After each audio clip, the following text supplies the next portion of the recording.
Thank you, Mark. I think the first thing to do is try and put all our listeners in mine and Pat's seats tonight and describe what we are seeing. We are based in southwest Poland, in Wrocław, a shiny, spanking new stadium, which was opened about 6 months ago. Its grand opening hosted a Vitaly Klitschko fight.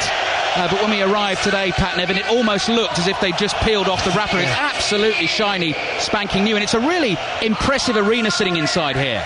Yeah, it's because the banking is so steep and it's all in one gradient, you know, it's not as if it's in different tiers. So it's a very intimate stadium. I mean, certainly all the atmosphere and all the noise will be kept in, so it will make for a great atmosphere, and we can feel it already. Very noticeable there, the Russians seem to be quite a lot louder than Czech Republic supporters here. A lot of Russian fans in here tonight. Yeah, as Pat says, it's steeply raked all the way round, no breaks at all, no tiers, and all those plastic green seats pretty much blotted out with red, white and blue, the national colours of both these countries. Russia tonight will play in all red. The Czech Republic are in white with red trim, which makes it very simple for us commentators. And I imagine as the light starts to fade here this evening in Poland, the view from outside of this stadium will be pretty impressive too. It's designed a little bit like the Allianz Arena in Munich. It's covered in these sort of semi-transparent panels which they shine light through, so it can change colour on the outside. It's been designed to try and look like a Chinese lantern. Howard Webb is all in black.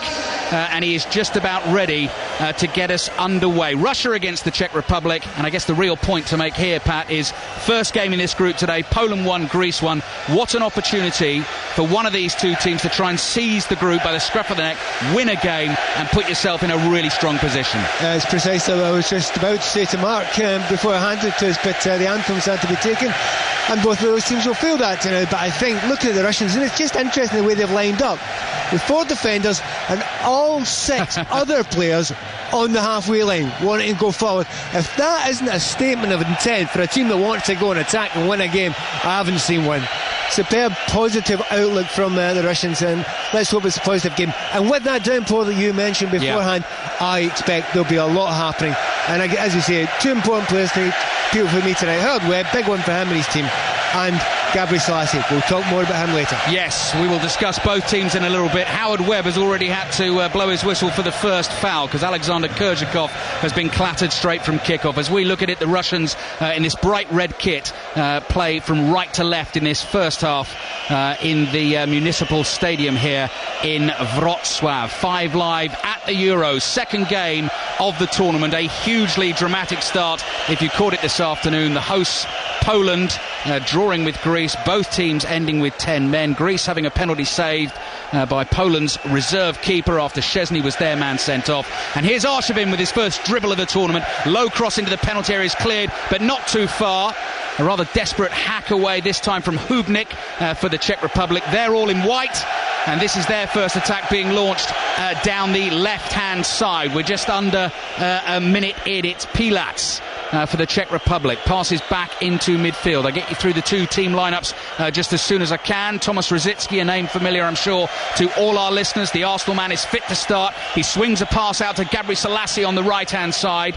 He looks for a little pass down the right-hand touchline. He manages to make that to Rezek. Then a ball flicked into the area will go skipping through and be caught by Malafeyev in goal for Russia. They're back 4. 7 Zenit players in this side. Alexander Anyakov at right back. Alexei Berezutsky and Sergei Ignashevich are the 2 centre-backs. Yuri Zhirkov, of course, former Chelsea man, another name. Player will be very recognisable to our listeners, is left-back. Igor Denisov plays the holding role for them. Konstantin Zidyanov and Roman Shirokov, who's a real star ahead of him. Zhagoev, the 21-year-old we've been speaking a lot about in the build-up to the game, on one side, Arshavin on the other, with Kurzhakov through the middle here. Arshavin can't control a through ball. He's caught offside anyway, and so the free kick goes to the Czech Republic. Rosicky loses the ball and slips. Just as Pat was saying, it's going to be a little bit tricky for the players to keep their feet, but this time a free kick goes the way of the Czech Republic. So 2 minutes in, Pat Nevin, early thoughts?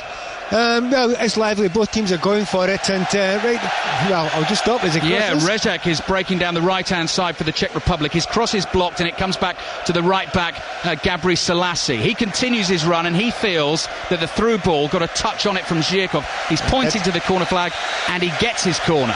Interesting. Two reasons why I mentioned Gabri Selassie, a very important player tonight. He's a right back, but he plays as a right winger, and he gets down the line time and again, and he's very, very good at creating stuff on this right hand side. The other point, we've been here 3 days, and he is the first black person that I have seen. And the conversation we were having earlier on about the suggestions that there have been some racist chants already aimed at some of the Dutch players is very, very interesting. I haven't, in the time of 3 days in Poland, haven't seen a black face. Yes, he's the only black player on the field as the corner is curled in for the Czech Republic. Went a long way to the back post.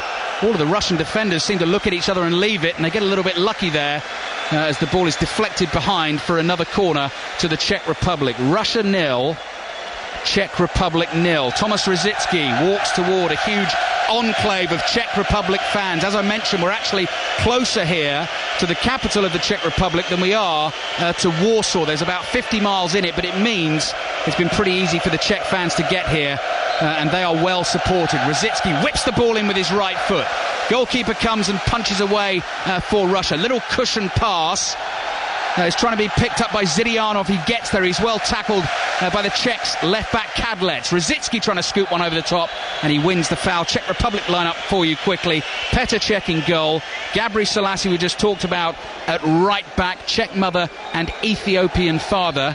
If you're just wondering about that surname, of course, the great long-distance runner, Haile Gabri Selassie from Ethiopia, as Rosický comes forward again, plays a little pass into the inside left channel. Rezek is hacked down rather brutally there by Berezutski. I sometimes worry every time I see Rezek going down, did he really get kicked? And any Scotsman will say the same. However, that time he did get clipped.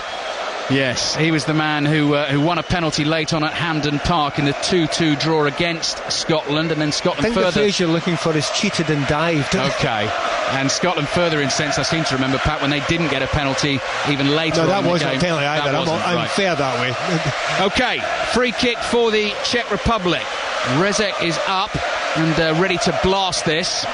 Standing alongside him as well is the holding midfielder Plagil. Howard Webb has made sure that the wall, and it does actually look a proper 10 yards back there to me. The free kick is probably 23 yards out from the angle. Plagil curls it into the box. Header is over the bar from the centre-back Hubnik, and behind for a goal kick to Russia. Just to complete the Czech Republic lineup then, Tomas Sivok and Roman Hubnik are the two centre-backs. Michal Kadlec at left-back. Plagil and Jiracek of Wolfsburg are their two sort of holding midfielders, the pivot. Ahead of them, Tomas Rosický is central.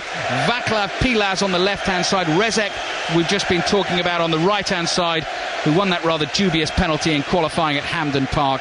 And, of course, Milan Baros playing through the middle with 41 international goals to his name. A rather severe haircut for him at this tournament, and here he is now being clambered all over as he tries to win a header, but the challenge was a fair one, says Howard Webb. We are 5 minutes in on 5 Live at the Euros, having already brought you Poland 1, Greece 1 in the opening game of the tournament this afternoon.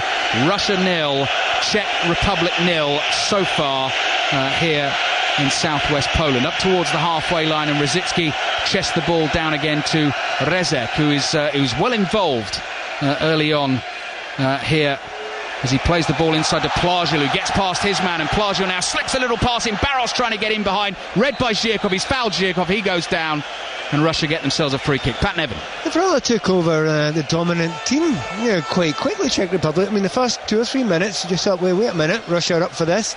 They want to just certainly impress their dominance, but they've not been able to do so.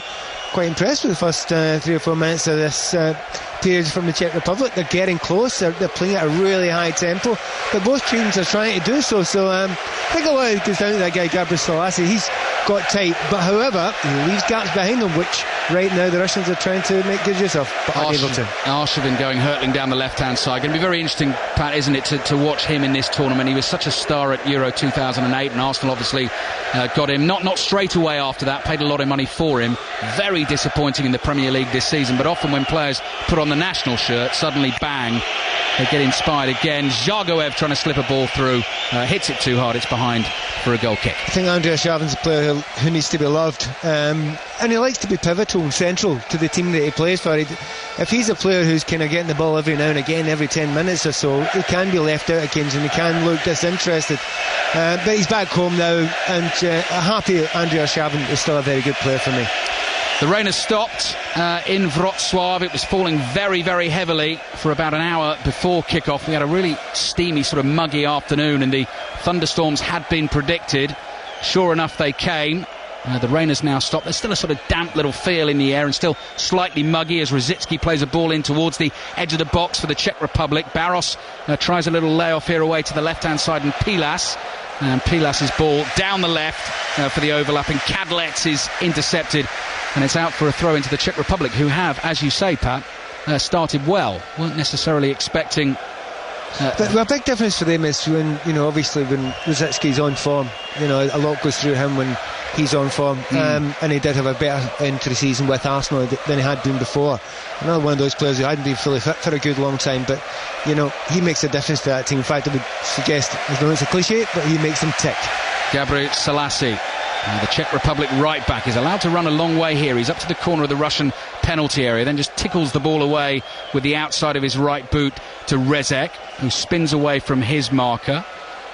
Forward to Jiracek, who turns away from two defenders, nutmegs Zhirkov, crosses into the near post with his right foot, well read, and headed away by Ignashevich, and out for a throw-in to the Czech Republic.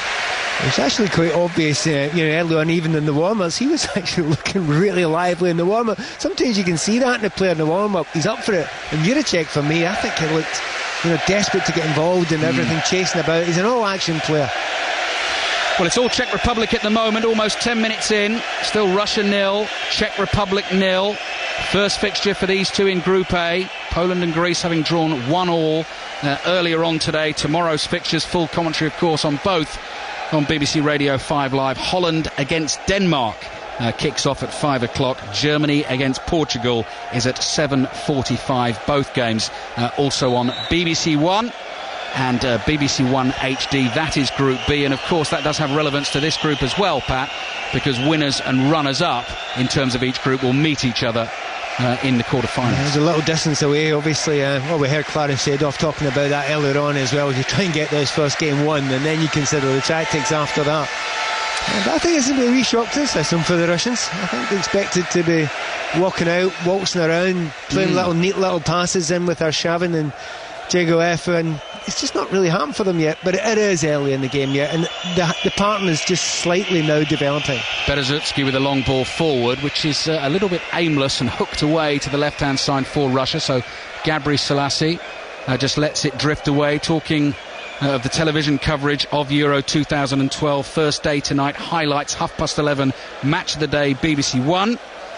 Pat's pal Colin Murray is hosting the show this evening in the company of Robbie Savage and David James, so that will be well worth a watch, because there was indeed plenty of drama in the opening fixture today. I think they should go and look through the entire nation and find somebody who thought the referee did well with the sending off.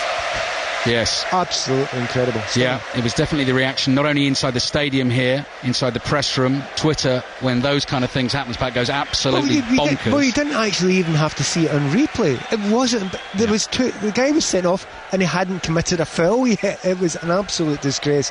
I don't think our Spanish referee will be getting the final.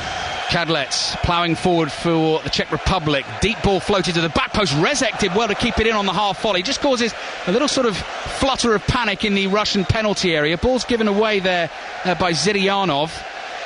It's all Czech Republic at the moment. Here's Kadlec, the left back again. Little short pass infield to Pilas.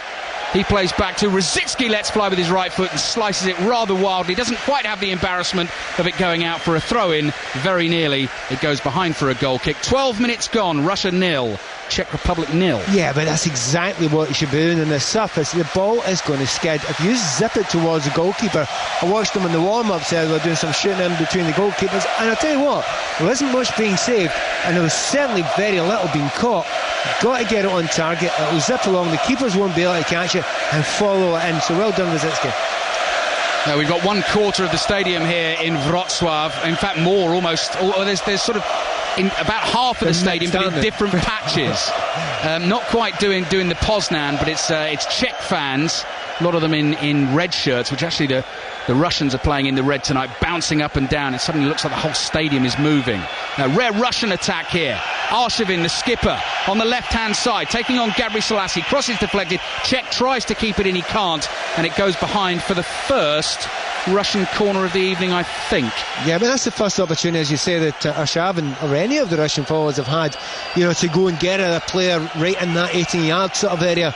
And you know that Arshavin, he's not going to run away from Gabri Selassie. That little trick, a little dink there, almost got it beyond him. But first corner, as you say. Yeah, you can hear the support for the Czech Republic. Arshavin gets whistled, curls the corner into the near post, and then a rather risky barge from Rezek on Berezutski. The ball bounces away to the right-hand side. Awkward one for Gabri Selassie. It was like a steepling catch for an outfielder in cricket, and he had to watch it safely down onto his forehead and just nod it away for a throw-in. And Arshavin's playing keepy up, by the way. Yeah, I wouldn't have expected Herdway to panic there, and dive through his whistle in that situation. There are referees that do that. Certainly some of the continental ones, not Herd, he wouldn't do that. Well, of course, Howard Webb had that extremely tough World Cup final to referee. Zhirkov in behind the Czech defence, pulls the ball back. Effort on goal is just dragged slightly wide by Kurzhakov. Half chance for Russia there. Opened his body in his right foot and tried to stroke it in the bottom corner and just pushed it wide.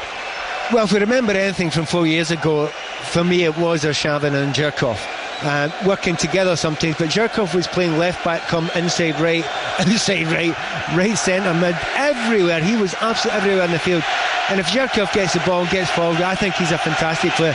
Very unfortunate his time with Chelsea. He just happened to have the best left back in the world in front of him. Yeah, exactly. Yeah, I think it was 16 Premier League starts in the 2 seasons. Yeah. It was really unfortunate. I think he's an extremely good player. Pat Nevin with us on 5 Live at Euro 2012, and here comes Zhaguev, very exciting young player for Russia, plays the ball into the right-hand side, cross into the back post, header from Kurzhakov, hits the post, Zhaguev shoots and buries it in the bottom corner. The rising star of Russian football starts brilliantly at Euro 2012. They've been on the back foot early on, Russia, but they've scored the first goal, and it's Russia 1, the Czech Republic 0. For me, I know it's early days yet, but that is the best move of this tournament so far. We were just saying that the Czech Republic started really well. A couple of little moves down this left side. Twice they involved Arshavin, but this time it was the right-hand side there. Great movement, fantastic cross that comes off the goalpost, but he had to keep calm, Zhaguev. It's coming towards him, it's a zippy surface. I tell you what, he didn't panic, did he? Zipped into the corner, absolutely no chance for Petr Cech on the half volley, kept it low, 1-0. We've got a game on. Top scorer in qualifying for Russia does it again. Zhaguev, the CSKA Moscow player, has had a very impressive season. Impressed in the Champions League particularly. Missed the end of the season with a toe injury, but has come back for the national side and has scored. Well, who knows what could be a crucial goal in Group A. Early lead for Russia. Russia 1, Czech Republic 0. I mean, how often do you start tournaments and the first 2 or 3 games are a bit, by the way, there's a flashing. Yeah. That's very odd. I've never seen that before. It's something's been thrown on the pitch and it's obviously just a smoke bomb, but it's flashing. And Howard, I don't know if I'd really be approach to watch it. Yes. I would stay away from that, actually. Yeah, it's sort of remember the 5th of November, never go and pick up I mean, oddly, it's still flashing. It's a really odd-looking thing. It's a small flare which is not giving off much smoke. Players stopped here, but it's flashing in Wrocław. Now, one of the UEFA officials or stadium stewards has come out and he's trying to stamp it down, and it's actually burst into more life here, and it's almost like the sort of flashing strobe light you get in the disco, isn't it? And it's flashing on the pitch, and he's kicking it almost like a football now away to the touchline. He's managed to put it out. Slightly thin wisps of smoke floating into the air, and we'll be able to get underway again very shortly. Russia leading the Czech Republic by 1-0 in Group A. Remember, a win for either team here puts them on top of Group A after Poland and Greece drew 1-1 earlier on. Drop ball midway inside the Russian half, and Barosh just swings his boot and decides to give it back to the Russian goalkeeper. It's just calmed the play down for just a moment or two. It has been, as you say, a lively opening. I mean, both teams have gone for it to some degree. But Howard Webb, I think he's a big part of this so far. He's allowed the game to flow a lot more than some referees have done so. And players react to it, respect that, and get on with it. Howard Webb's... Oh, I see what he's playing for. The flag was up for offside. Barosh coming back from an offside position. So the Russians, who lead by a 0-0, have themselves a free kick. We've got one of these super duper cameras on the tightrope, a good sort of 30 feet above the players, just swinging along as the ball moves up and down the pitch. Get some wonderful shots from that. Here's Kurzhakov, whose header hit the post that led to the opening goal, and Russia playing with a little bit more authority now in midfield and rather confidently and crisply passing the ball about. Haven't mentioned or seen too much of Shidakov so far, Pat, who was the real star in qualifying. Yeah, I mean, he's not got involved enough in the game yet. Possibly not his fault. It's passed him by in that sort of area. Actually, another player that I was interested to see a lot more of was Kurzhakov up front for the Russians. And it's interesting, he's a very different player from, say, Grebniak and obviously from Pavlyuchenko. He holds the ball much better. Header away out of the penalty area for Russia by Ignashevich. Gabri Selassie picks up for the Czech Republic. Floated into the area. Who was that went down? It was Pilas went down, but slipped, I think, as Arshavin now picks up the ball for Russia, deep inside his own half and passes through the middle of the pitch to Zhiryanov. Zhiryanov inside to Kurzhakov. Oh, Kurzhakov has Zhagoev in space, right-hand side, and drives it wide. Could so easily and possibly should have been 2-0. Well, I just said before, the goal was the best move of the tournament so far. Well, they've already superseded that. That was brilliant. They are superb on the break. They seem to pick out the right ball, dragging the Czech defenders there, and that's a good deal of pace when they play on the break as well. And I have to say, very impressed with Zhagoev. He didn't put the ball on target. He's got Peter Cech coming out to him, but he knows where to run. He gets into the right areas. It's intelligent running. Superb. Yeah, the first Zhagoev strike for the goal was very, very true. Just sliced that one off the outside of the boot. It was another great opportunity for Russia. 20 minutes almost gone here in the first half. Russia leading the Czech Republic by 0-0 and looking to go top of Group A. Both teams, both countries delighted to be back on the big international stage, of course, because both missed out in qualification for the 2010 World Cup. Russia losing to Slovenia on away goals in the playoffs, having finished behind Germany in their group, and the Czech Republic actually finishing behind Slovakia and Slovenia in their group. So they've got a bit of rebuilding to do. It's Russia who lead here by the 0-0. And coming through the middle is Denisov towards Arshavin, who suddenly popped up in the inside right channel.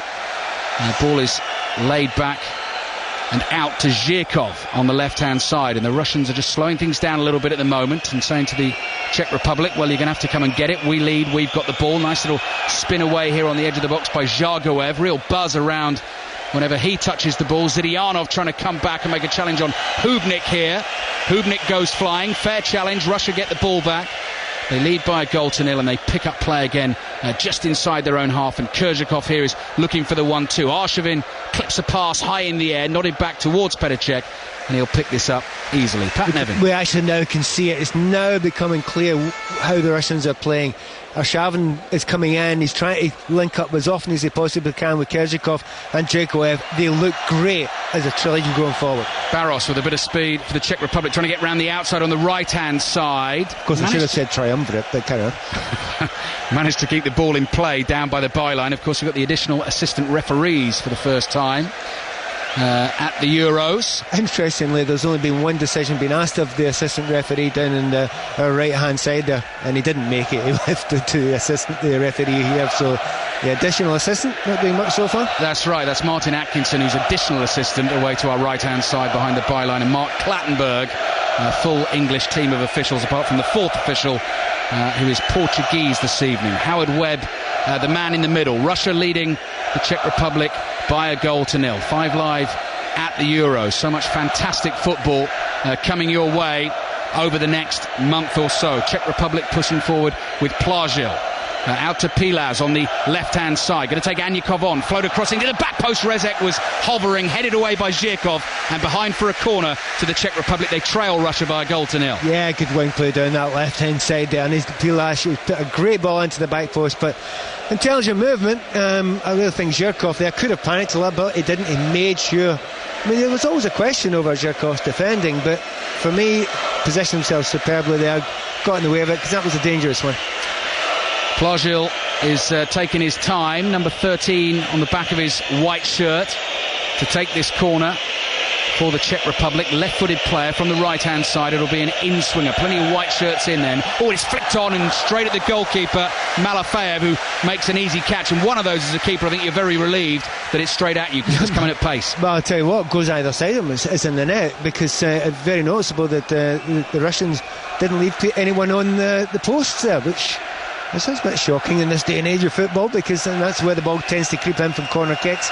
But he didn't have one, but the ball landed directly into his arms. Midway through the first half in Wrocław. We've checked on that pronunciation regularly. If you see the name of the city written down, if you were reading it as it was written, it looks like Wrocław, but we are assured of Wrocław is where we are and how it's said. And here come Russia again, pouring forward on the break. Arshavin has runners, one going through the middle is Kurjakov, and another chance here, flicked over Czech and into the back of the net. The offside flag stays down. Russia lead by 2-0. Roman Shirokov has scored for Russia, and there is clear water between them and the Czech Republic early on in this fixture in Group A. Russia 2, the Czech Republic 0. They're looking very special going forward just now, the Russians. And I've just got that little memory of how good they were in the last Euros for 3 or 4 games, and they look the same now. They're breaking at such pace just now, but they have got serious quality going in that lap final third there.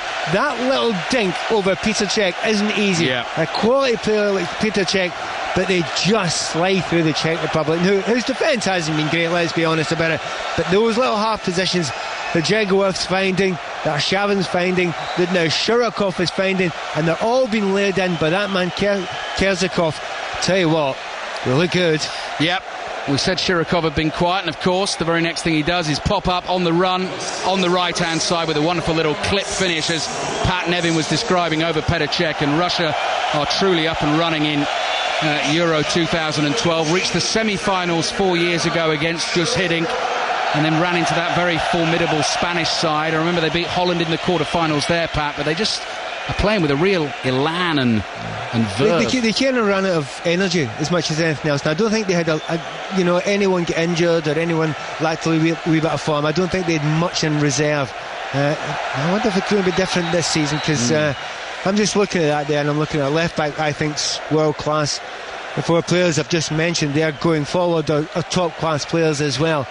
We'll find out defensively if they're good enough going forward, but I mean, certainly they've got 2 world-class goalkeepers as well.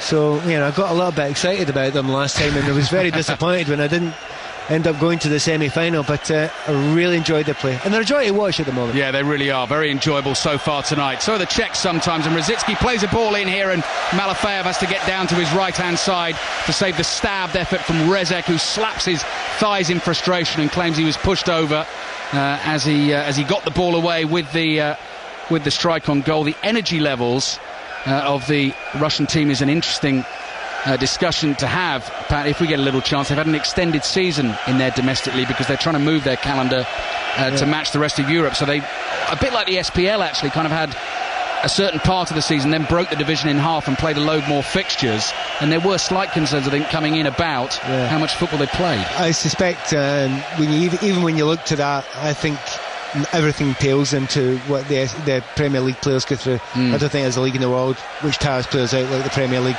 no matter when you play. Well, we'll see, of course, with England. Their first game is against France, 5 o'clock on Monday, of course, full commentary here on BBC Radio 5 Live. Arshavin goes down in the penalty area, looking for the penalty, doesn't get it. Howard Webb definitely had a look across to his assistant. All of a sudden, here come the Czech Republic on the break, but Howard Webb is going to pull play up here. Well, I have to say, my first thought was that's a penalty kick. I think Arshavin had the ball. He waited for the hit. He was inside the area. I mean, we'll see a replay soon, but my first call was there, maybe a penalty. Hubkin with a header back to Petr Cech. The Czech Republic under real pressure here, trailing by 2-0. Žalgoev and Shirokov. It just shows you, once again, it's that ball being played into feet with players that are comfortable on the ball, and it goes to Kerzakov and he holds it up. That's why Pogrebniak's not playing, and that's why Pavlyuchenko isn't playing, because this guy is a fulcrum. Here's Rosicky with a little white wristband. Captain of the Czech Republic has got to try and make something happen, because they're under the cosh here, having admittedly first sort of 10-15 minutes started well. They had 10 minutes, but you know, as soon as little gaps opened up and they went on to the Russians just a little bit too much, and obviously they left a few gaps here. When they lost the goal, they pushed on a bit further, and good players, and there's at least 4 or 5 good players in that Russian side. They're very good players indeed. They will make good use of space, and I think they've done it superbly in this game. They've had 2, they could have had 3 and maybe 4 already.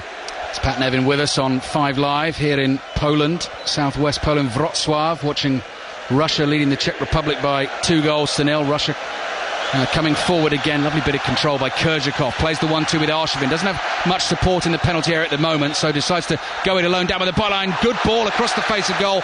No one there to tuck it away. Could have been 3-0. Do you remember that Andrei Arshavin that you saw at Arsenal? Exactly. He's back, you know. He's been fabulous. I mean, he's just picking up spaces. He started like on the left hand side here, but he's basically not. He's played across the front line there, and he's just got the ball in that little beyond the D sort of area, and then he goes wide, and he's just looking fabulous at the moment. Playing with confidence, playing with happiness. If you're an Arsenal fan, you're shaking your head, aren't you? Because you just, I mean, we obviously early on in the Arsenal career saw some of that, but this season he's barely looked interested. Well, there was early on this season, and I was trying to make excuses for him because I was such a fanatic of him. I mean, I can remember at the time after the Euros last time, I was trying to talk Chelsea into taking him because I thought he was such a fabulous player. But he seemed to get a bit down, and he put on a couple of pounds, and he looked disinterested. But do you know what? You write off world-class players at your peril, because he looks brilliant again. Coming up to half an hour played here in Wrocław. Russia 2, Czech Republic 0. Earlier on today in the opening game of the tournament, Poland 1, Greece 1. All of these fixtures in Group A today. We're into the Group B action tomorrow. Full commentary on 5 Live. Holland against Denmark, kicking off at 5 o'clock. Germany-Portugal is at 7:45. And Gabri Selassie, the marauding Czech right back, has been felled unfairly down by the byline, and so the Czech Republic will have themselves a free kick. And from the last set piece from this side of the field, they very nearly scored with a flick header at the near post. They need a goal to try and get themselves back into this game. And once again, they're not putting anyone on the posts. It's you're right. Slightly dangerous, that. I think that's a position, an angle you could maybe put someone on post, but they haven't done so. 6-yard box for a moment there was completely empty. Now players have moved in, and the ball swung in dangerously again, headed away by the Russians. Shot powered in, takes a couple of pinball deflections inside the penalty area. Arshavin now pops up in the left back position, has a wild hack at the ball with his left foot that hasn't turned into a good clearance. Pilac floats across in towards the back post. Rezek will nod it down here to Jiracek with the long hair. Good bit of skill from him on the left hand side. Floats the cross in, nodded away at the near post by Berezutski. Good period of pressure from the Czech Republic, trailing Russia by 2-0. Their fans sense an opportunity here. Pilac with the cross in, and it bounces safely into the arms of Malafeyev. That's one thing I would say about the Czechs. Certainly on the right hand side and the left hand side, the delivery's been good. They've been zipping that ball in there. It's been low, it's been hard for the goalkeeper to come for it. They just haven't been able to get any flick headers on. Just one, the goalkeeper got lucky with it.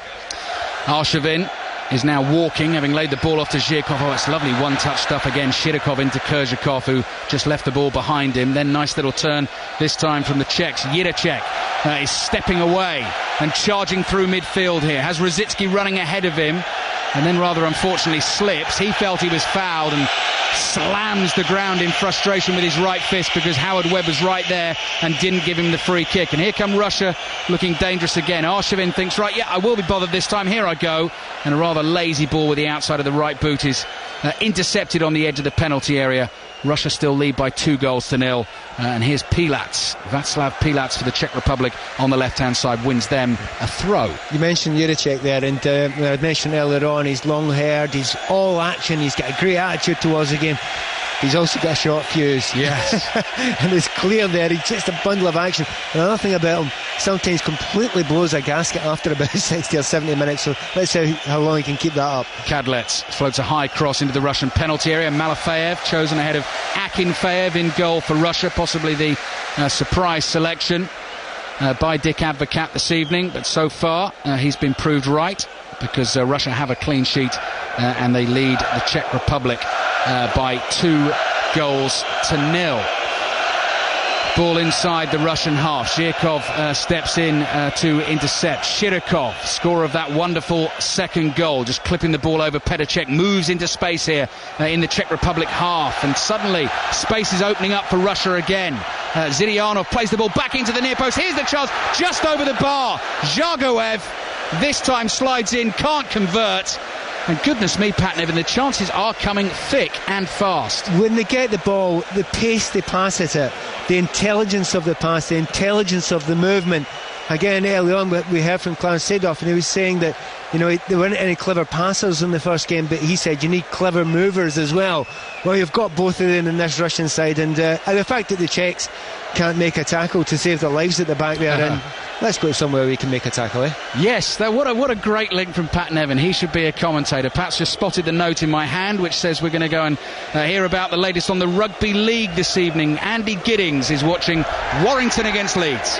And Warrington Wolves have made a breathtaking start here against the Leeds Rhinos. 3 tries in the opening 11 minutes. They scored the first on 52 seconds. Trent Waterhouse touching down. Further tries followed from Chris Riley and Gareth O'Brien. Brett Hodgson has goaled all 3, which in particularly difficult conditions is some achievement. Leeds have barely got out of their own half. It's Warrington 18, Leeds 0.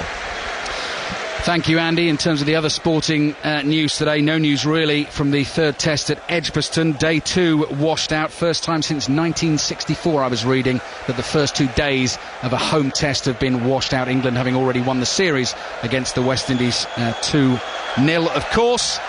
And some tennis I'll tell you about in a second. But we're watching Russia in the bright red coming forward again, and Kurzhakov felt he couldn't control the ball down by the byline. Rather than concede a goal kick, just whacked it out of play. Superb though, isn't he? He's absolutely fantastic, Kurzhakov. Haven't seen a great deal of him before now. Great energy, brilliant pace. He doesn't look the tallest. I'm guessing he's about 5'9", 5'10", but his movement is great. His intelligence is superb. He's also a goal scorer. He's a bit special. Going forward, I think a lot of teams will feel Russia at the moment. Czech Republic now a chance to test the Russian defence. On the left-hand side is Pilas. Barros is waiting behind. Oh, he's overrun it. That's annoying. And he's kicked the ball behind for a goal kick. Rafael Nadal against Novak Djokovic will be the men's final at Roland Garros in the French Open tennis. Full commentary of that on Sunday. Both of them having fairly convincing wins today. Rafael Nadal crushing David Ferrer. And again, from what I read, Novak Djokovic rather not quite humiliating Roger Federer, but certainly showing him who is boss at the moment. It should be a cracking final. Sharapova against Sara Irani, the Italian, will be on 5 Live Sport tomorrow from midday. But to remind you, our football coverage tomorrow, 5 o'clock, Group B, Holland against Denmark from Kharkiv, with Alan Green and the former Denmark international Jan Molby. 7:45 p.m. Germany against Portugal, and that is Darren Fletcher and Chris Waddle will be talking you through those games. Both of them also live on BBC One and BBC One HD. Germany, I'm going for them to win it. Pat, what about you? No, I'll stick with Spain. I've felt Spain all along. A lot of people have said they feel they're getting a bit tired, looking jaded. Maybe they're past their best. Not convinced with that at all. I think they're a fantastic team, and I also think they've got Torres to come back, and I think he could be playing with a team that suits his style for once, and I think he could be very special in this tournament.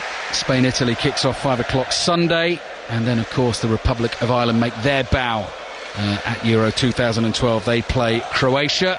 We already know the starting lineup from Giovanni Trapattoni. Full commentary on both games on Sunday. It's been a great start to Euro 2012 on Radio 5 Live. Dramatic opening game in Warsaw. Poland won, Greece won the final score. Both teams ending up with 10 men. The Greek player, whose surname I'm not going to try and pronounce, I have got to do a game of theirs. So Pat, you might be able to help me with that one. Papastapopoulos or something like that. I thought John Murray got it pretty well, but he would do. Papastapopoulos. Yes, was sent off for 2 yellow cards. Try that again, Papastapopoulos. Very good. Ball flicked over the top, offside.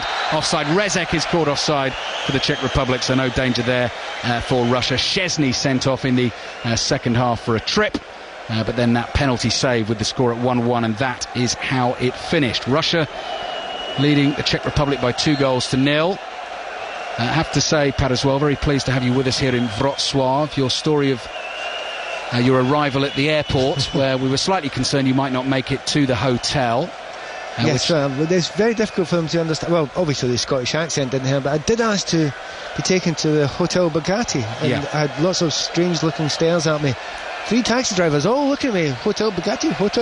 Nope, no knowledge at all. Then one of them said, Bugatti Hotel? I said, yeah. And they went, oh, that's no problem. So I thought, what's going on here? But they were very nice. Yeah, not far from this stadium. We've been extremely well looked after. And again, rather embarrassingly so for me today. I was trying to print off a page of my research, and I took it down to the front desk, and the very nice young lady behind the desk actually had to show me how to work my MacBook, convert the document, talking all in English, obviously not her language, and I rather shamefacedly had to say thank you very much. The younger they are, the better you are at computers. Yeah, that's a fair point, Pat. Thank you very much indeed. Russia 2, Czech Republic 0. 7 minutes to half-time. Czech Republic trying to find their way back in, but Barros can't pick that pass up, and all of a sudden Russia only takes a couple of passes. They're almost through there to Kurzhakov. You can see it when we're in a great position. We're right above the halfway line now. We're high up enough here to have an overview of the game, but every time the Czechs lose possession going forward, now I'm sure Match of the Day tonight they will analyse this and show this very clearly. Every time they lose it, the gaps that they are created for Arshavin and for the other strikers that are going forward, I mean, they're incredible, the gaps they're creating, because they're moving into the right areas, but more importantly, they've got players that can find them and find them quickly. Superb. Match of the day, 11:30 BBC One. Colin Murray presenting Robbie Savage and David James. So after you've listened to us, you can get in your favourite tip or whatever you want, and then switch that TV on at 11:30 and watch the games. Do you know what? As a game, for people like myself who are slightly anarchy and love doing technical analysis, this is a dream. Yes. You can really do nice things and make this look fantastic, because the Russians are showing how to create space and how to use it. Plagel comes forward. Good strong challenge on him by Berezutski. Ball comes back to Jiracek for the Czech Republic. All in white, playing from left to right in this first half as we look at it. Under the cosh, trailing by 2-0. Pilas thought about the shot from range, then tries to go for the 1-2 with Jiracek. Russia managed to clear, and they've conceded a free kick, the Czechs, and so Russia will have a chance to clear their lines. We're about 5 minutes short of half-time, and Russia lead the Czech Republic by 2-0. Well, they look quite calm in defence there, even when the Czech Republic are on about 20 yards, 25 yards out. You know, they do look quite calm and quite strong in defence, and it's quite a surprise here. We've had an exciting game here, we've had an entertaining game here, but for some extreme reason, we've got a Russian lead. What's that all about? I think the Russians are feeling a little bit overconfident the way things are going. Played some lovely football in this first half, but Pat Nevin absolutely spot on. We have a Mexican wave rippling around the stadium, but not doing too well in the Czech Republic side, it has to be said. No, it gets booed and whistled when it reaches the Czech Republic fans. A little gap, and then it picks up again from the Russian fans and comes all the way around again. I'm sure the Polish fans are probably joining in as well, because there are lots of them in here tonight, Pat, because we were watching the last 15 minutes of their game on the big screen. A fantastic atmosphere even in here. There certainly was, and you know, it was pretty hyper from them. I was trying to figure out who they would be supporting, the Poles, in this game, and I suspected they would be supporting the Czech Republic, but it's not really that clear, to be fair. It's not that obvious. Ball dropping down just inside Czech Republic half. Here's Rosicki. He slightly overruns that, so he's tackled. Shirokov, scorer of the second goal for Russia. He plays the ball back to Zidyanov. Kurzhakov went for the little back heel, so they're bringing out all the tricks, Russia already. Slide tackle by Anyukov, the Russian right back on Pilas. The ball is out for a Czech throw. Shirokov, who we said was having a quiet first part of the game until he scored. Another interesting character who did play 4 years ago at Euro 2008, but was as a centre-back, which is where he'd been playing for Zenit that season under Dick Advocat, the team that very famously won the UEFA Cup, and he doesn't mind voicing an opinion or two. And ahead of the first game against Spain, I think he said Spain were basically a bunch of nobodies who could pass the ball but didn't score many goals. Spain won 4-1, and he was at fault for 2 of the goals and didn't play again in the tournament. Yes. I shouldn't really open your mouth in those situations when those quality players are in, but you remember, they were always the perennial underachievers for a long time. They were, yeah. No longer the case. No, and of course at this tournament trying to win 3 major tournaments in a row, which France had to go out of course at the World Cup in 2002 and failed quite spectacularly, having won the World Cup in 98 and then Euro 2000. But Spain definitely have a shot at it this time around. We're watching Russia, who feel the way they've started will definitely have a shot at upsetting the apple cart, leading the Czech Republic by 2-0. Kurzhakov's nipped in ahead of Plagil there. He's been brought down, and Russia get the free kick midway inside the Czech half. Got a wee swagger about them, haven't they? They've definitely got a swagger about them, the Russian side, a real confidence, and of course they're 2 goals up, but they've got great belief in each other. I think they really feel they can do well in this tournament. They certainly feel as if they've got a lovely trick there by Shirokov. Yeah, Shirokov left hand side, lovely bit of skill. Crossing pieces, aren't they? Is cleared at the near post. Another story about him from back in the day, I think before he was taking his football all that seriously, was when he did a bit of a disappearance from one of his clubs and had to pretend he'd broken his leg, and went to the extent of actually getting a cast put on the leg to try and make the story convincing. It didn't wash, but I think he's knuckled down, and he's become a very, very important player for the Russian national side. And the Russian fans, some of whom are sharing our hotel, I walked out of the front door this afternoon, hot muggy afternoon, all of them in their bright red shirts, big round tummies, I shall say. They were jovial, they were in good mood, they were prepared to drink a fair bit of beer, I think, as are the Czechs. I think Wrocław will have to have the beer pumps full, because it's 2 sets of fans who definitely enjoy themselves. And Czech Republic in the meantime have won a corner here. Really important, these moments. I mean, we're just about a minute, obviously, apart from any injury time that the referee decides to put on, but a minute before half time, and if the Czechs could get a goal here, I mean, what a difference it would make for them, because they're a long way back at the moment, certainly even in possession and chances made. But once again, one guy's sort of on the post, but he's not on the post, and here's your way to defend. Corner is floated in deep towards the back post, overrun by Baros. He couldn't get his head on it, so the centre-back Hubnik has gone out to collect.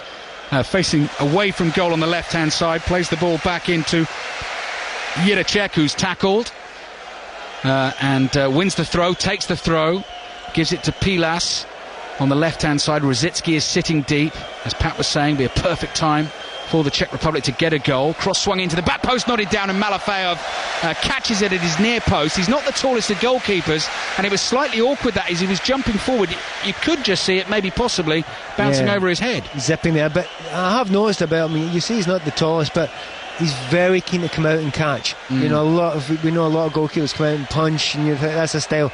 He doesn't do that. He will come out, and he wants to make about 10 to 12 yards out of that, from his goal line, and he owns it. And that's a lot of the reason why they don't put someone on the box, because anything put in there, they want him to come and go for it. And I tell you what, he's very, very willing. 2 minutes of added time to be played here in Wrocław. Very much Russia's first half, looking for a third goal here. On the right hand side they come forward, low ball into the area, pass back rather riskily to Czech. Arshavin was trying to block his clearance, got in there quickly. Czech managed to get it away. Zidyanov scooping a pass over the top. Arshavin's in an offside position, he stopped playing. But I think it was Kurzhakov who was trying to get on the end of the through ball, couldn't get there. Czech intercepted and has quickly whacked the ball downfield. Awkward bouncing ball for Ignashevich to deal with. He and Baros had about 3 goes at that each, jumping for it. Ignashevich eventually won the battle. It's come back to the goalkeeper Malafeyev, who clears with his right foot up to the halfway line. Been pretty open first half as well, and more space opening up here. Jiracek with a left foot strike goes zipping over the crossbar and behind for a goal kick to Russia, who lead by 2-0. I would certainly say Jiracek's got pass marks, and there's a few that have had pass marks for the Czech side. They've worked hard enough, that's been absolutely fine, but they have been outplayed in that middle area of the park. Just a few moments ago on the right hand side there, the Russians get down to the byline, got an easy cross, and they just do it too easy. They make it look absolutely effortless, and the Czechs have to do something about that. Problem is, they've got to attack, they've got to take chances, and it's a nightmare scenario for them. It's a real catch-22 for them in the second half. Next game for them, all 3 games, by the way, for the Czech Republic are here at their base in Wrocław with their thousands of fans supporting them. They play Greece in this stadium on Tuesday, and the way things are going, that will be possibly must win. Russia leading by 2-0. We've got about 5 seconds, I make it, to half-time. Russia have possession right-hand side. Howard Webb just looks down at his watch. Russia think about launching another attack, but that is the end of the first half, and what an impressive one it's been for Russia. How good they were, how enjoyable they were to watch 4 years ago at Euro 2008 when they made the semi-finals. Well, it looks like we've got the same again under Dick Advocat. They lead by 2-0 at half-time. 21-year-old Alan Zhagoev with the first, Roman Shirokov with the second, and Pat Nevin, it could actually have been 3 or 4. They've created some really good chances. And just as you say, they've played some superb football. This group is certainly good. That's maybe not excited a lot of people, and there are a lot of teams in this that you don't necessarily think are going to be the best and the most entertaining. However, Russia are entertaining. They've got great players, particularly going forward. They have been so far, and only 45 minutes in, a joy to watch. Very, very tasty from Russia. They lead the Czech Republic by 2-0. Thank you, Mark. Perfect timing. Howard Webb is just about ready to get us underway in the second half. A hugely impressive performance from Russia. They lead by 2-0. Zhagoev in the 15th minute, Shirokov in the 24th minute. Difficult to see how the Czech Republic are going to come back from that. They didn't score too many goals in qualifying. Milan Baroš, of course, is not the force he once was. And I guess the interesting thing, Pat Nevin, as well, in terms of this Russian team, is just to see how good they're going to be against possibly slightly stiffer defences.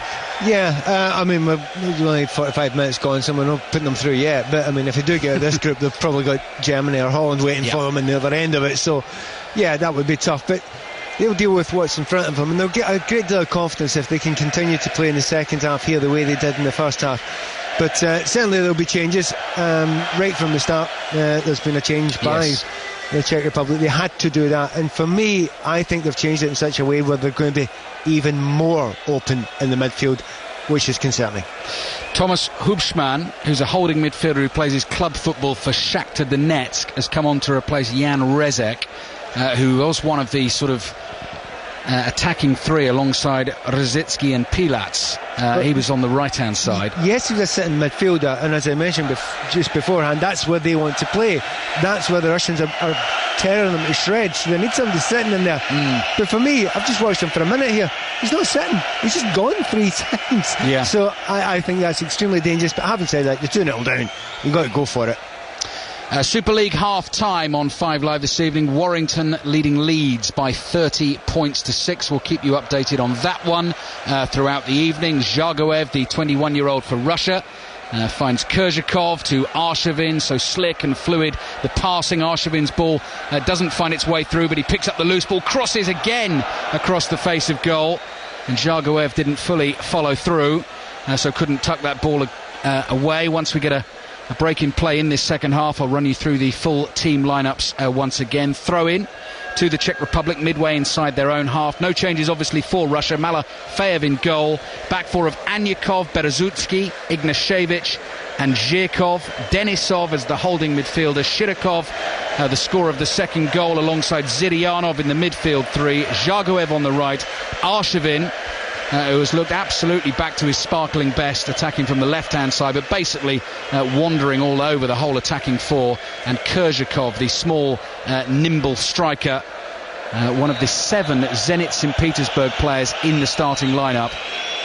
He plays through the middle, and that's a point, Pat, we were making right at the start of the game, is that, you know, it's almost the Zenit team. There's 7 Zenit players, there's 3 CSKA Moscow, and there's Yuri Zhirkov who plays for Anzi. That's got to help. Yeah, Chapla's spotted that really early on and asked about the importance of it, and I think he knew very well himself the importance of that, because you know where players are going to play.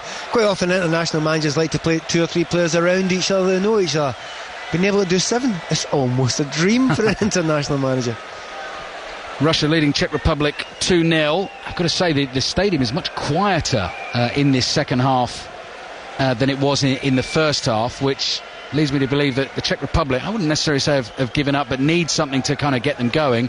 And Russia, there was that sort of almost joyous overconfidence in the first half, doing the Mexican wave or whatever, possibly still coming back in from the half-time. I think it will build up again. It needs an incident to happen, but both teams have been a little bit cagey at the start of the second half. But Russia can afford to do that. I mean, they just allow the Czechs to come on to them, and which they will do, and they'll play the ball long, etc. But, it's used to say it in Britain, with cheating possession, where you just kind of half off the midfield, ready to run into the space there. Well, Russians have got 3 players desperate to do that.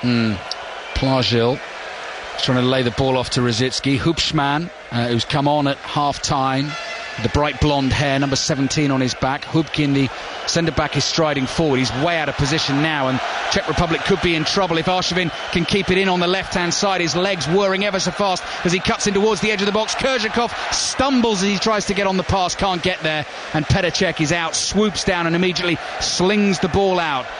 Cricket bowler style to Rosicky. Rosicky spots a man charging up the left-hand side, which is Yaroslav Plagil, the Bordeaux midfielder, to Hubschmann. Again, lots of open spaces on the pitch as there were in the first half. Poor pass from Hubschmann is cut out by Yuri Zhirkov. Russia leading the Czech Republic by 2-0. You sense they definitely fancy a few more as well. Look at the space on the right-hand side. But Kurzhakov hits the shot and slices it wide. They are a mess defensively.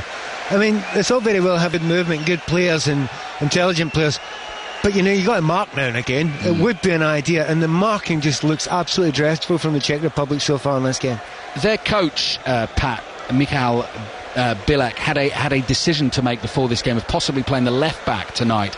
Kadlet's in at centre back because Hubnik is seen as a bit of a weak link, and playing Limberski at left back. He hasn't done that. I don't know whether that would have made a massive difference. I don't know. I mean, again, right at the top of the programme, I said I watched Scotland play against the Czech Republic. I watched a lot of their games in qualification, and for me, I thought it was the poorest Czech Republic team I've ever seen. In all the years. I mean, that's maybe slightly unfair in the fact that they've had some great sides, some really great sides, but for me they're a distance off that. And just tonight, I mean, particularly defensively, they really have been a shambles. They haven't really looked up for it.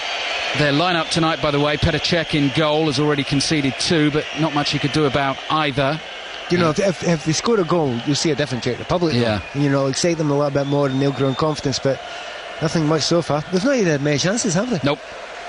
There was a flicked header at the near post from a corner, wasn't there, that ended up in Malafeyev's arms, and that's been about it. But in terms of not from set piece, from open play, they haven't really looked that dangerous once they get it about 30 yards out. But saying that, here's Pilas in behind the keeper and tucks it away for the Czech Republic. Pilas gets them back into the game early in the second half. Russia possibly a little overconfident towards the end of the first period, and there is a game on again in Group A in Wrocław. Russia 2, Czech Republic 1. Well, that's what the neutral really needs if he wants to see a game of football here, because there was such a confidence about the Russians there, and they were 2 count, and they've tried to play offside there totally, utterly unnecessarily, because they've got 5 defenders back there, and that's nothing more than lazy defending. Go and follow your player there. There's plenty of it behind the ball. It was a neat pass. It was a clever, intelligent run.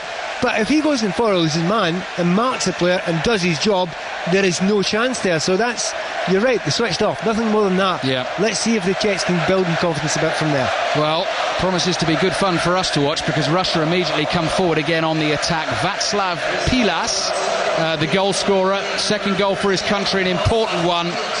23 years old, big moment for him. Zirianov looking for a free kick on the edge of the box for the challenge by Hubschmann. Czech Republic pick up the loose ball, and as Pat said, immediately bit more of a swagger, a bit more belief. Rosický's trying to nip a little ball through the legs of Berezutski there. He can't do it. Malafejev very cool under pressure on the edge of his 6-yard box. Barros was coming towards him, just sidestepped him and passed away to the right-hand side. So Russia have it again. They're in the red shirts, gold numbers on their back, gold trim, leading now by 2-1. Slightly sloppy they were at the start of this second half. The skipper, Arshavin, just strokes the pass here to Zhagoev. Little back heel, tucks the ball in behind his left leg, and they'll try and work it again here with Zirianov into Denisov. Denisov with a little 1-2 with Shirokov, continues his run. Zhagoev can't find him, and the Czech Republic clear. 8 minutes played in the second half. Czech Republic back in the game. trailing by 2-1. The right back, who's got a bit of pace, likes to get forward, Theodore Gabri-Selassie, down the right-hand side, and finds Jiricek. Jiricek infield to Rosicky. He starts a little dart of his own down the right, looks to get the cross in, wins the corner. And as you said, Pat, different team. Yeah, I mean, it so frequently happens anyway, but I was keen to see how the Russians would react as well. You know, they had the swagger. It's easy to be confident with a 2-0 up. Will they be able to keep on doing that? Will they be able to play through now that the pressure's on them for a little while? Yeah. I suspect they will be able to play with that confidence, but we're going to see more. We're definitely going to see more of the Czech Republic. Plášil getting ready to take the corner with his right foot. Away swinger, nodded down by Gabri-Selassie. Barros will chase with his back to goal.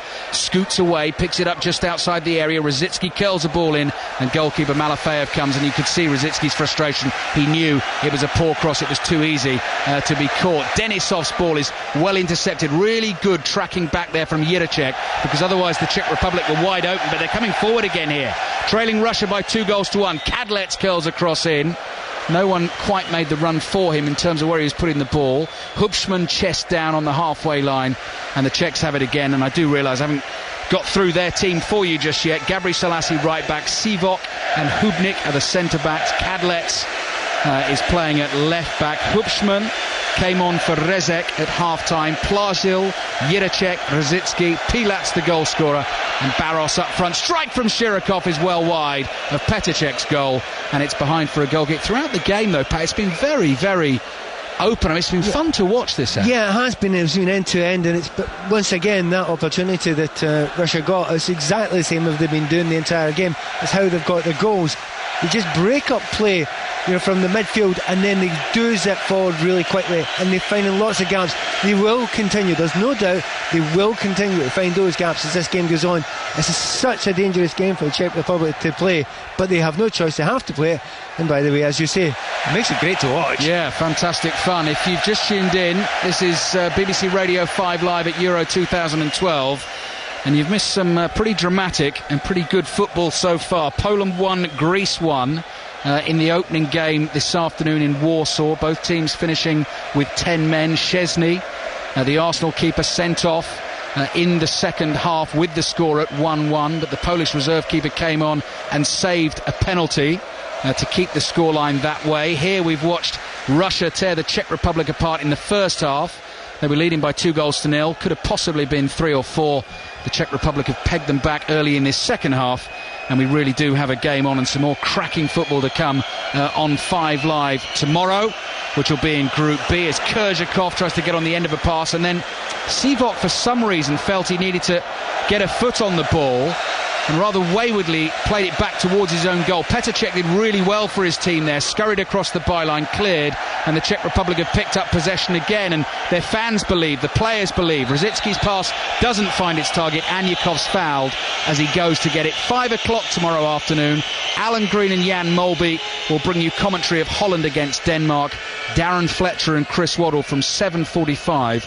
Full commentary of Germany against Portugal. Spain against Italy, 5 o'clock on Sunday. 7:45 is Republic of Ireland against Croatia, and plenty more excellent sport to be followed on 5 Live over the weekend. Arshavin is battling hard. Had a real kick out at Gabri-Selassie there as the ball got away from him. You could possibly argue he was going for the ball, but just seemed a little bit of frustration in that, Pat. And the stupidity of it was the referee blown for offside about 3 or 4 seconds before, so totally unnecessary to do that. But it shows you there's a little bit of dig, a little bit of devilment about Andriy Arshavin. You know, he's a keenness that you didn't see yet. Again, we saw Arsenal, there were periods of time where it looked as if he didn't care.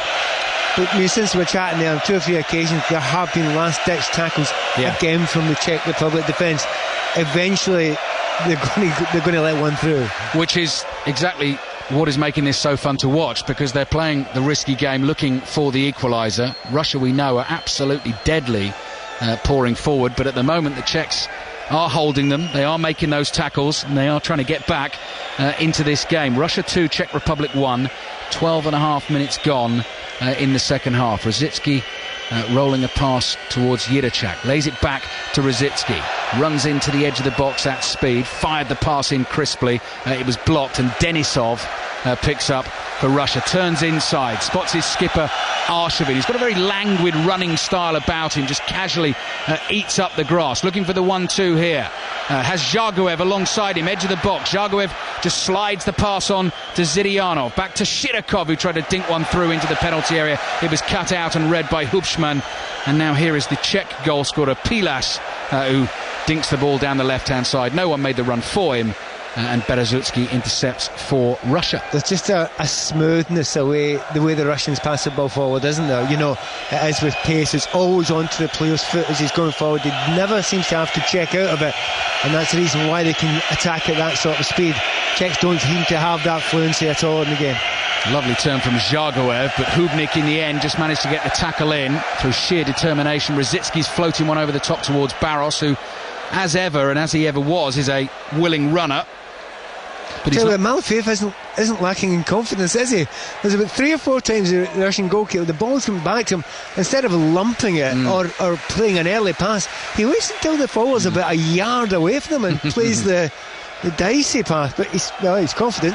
Kerzhakov, left-hand side for Russia, steps inside Gabri Selassie, good vision, floats the ball to Arshavin. First touch wasn't the best, and then was almost caught as he tried to pick it up second time, and the ball comes all the way through to Petr Cech. And I'll tell you what we haven't mentioned so far tonight, Pat Nevin, directly opposite us, a Scottish saltire. Yes. Right in your view, and it was one of the first things you picked out this evening. Scottish fans inside the ground. Oh, I spotted it. I just didn't want to talk about it too much. Now, someone from Dull Beatty over there obviously got his tickets a long time ago when he thought that Scotland were going to get through. But in their place, the Czech Republic arrived here. Yeah, Czech Republic in the same group as Scotland. Qualified as runners-up. Actually lost 3 games in the group, which points to exactly what you were saying about them. But saying that, 2 of those were against Spain, of course, but Scotland could very easily have beaten them at Hampden Park. The home and away, Scotland had opportunities, and certainly that penalty kick, which I mentioned earlier on in the commentary, that still was never rankles. A penalty kick. Well, it's just horrendous that can send a team out of the chance of the European Championship when it was such a dreadful and obvious dive. But hey, it's a world we live in. We don't have technology. Denisov. We do have technology, we just don't use it. Yeah, exactly. And little back heel from Kerzhakov, who I think is frustrated with himself there because he didn't quite get it right. Tried the flashy little back heel ball to Zidyanov, and it's allowed the Czech Republic to come back at Russia again. We're into the last half hour of the game on BBC Radio 5 Live here in Wrocław. Entertaining stuff so far. Russia leading the Czech Republic by 2-1. If they do go on and win the game, it'll be a great start to the group for them. They will be on 3 points. Poland and Greece on 1 point apiece. And I think the lads on Match of the Day tonight, 11:30 BBC One, might have a little bit of a chat about the Spanish referee in the first game between Poland and Greece, the Greek centre-back who was sent off for making 2 challenges, both of which picked up yellow cards, both of which were absolutely ludicrous. Oh no, not even a foul, never mind a yellow card. Neither was a foul. An absolute joke of a decision by the referee, considering such an important game, and such an important game for a nation. I mean, you work 2 years solidly as a team to get there. You work all your life as a player to get there, and for some ridiculous decision like that to have an effect, happily it's not knocked him out.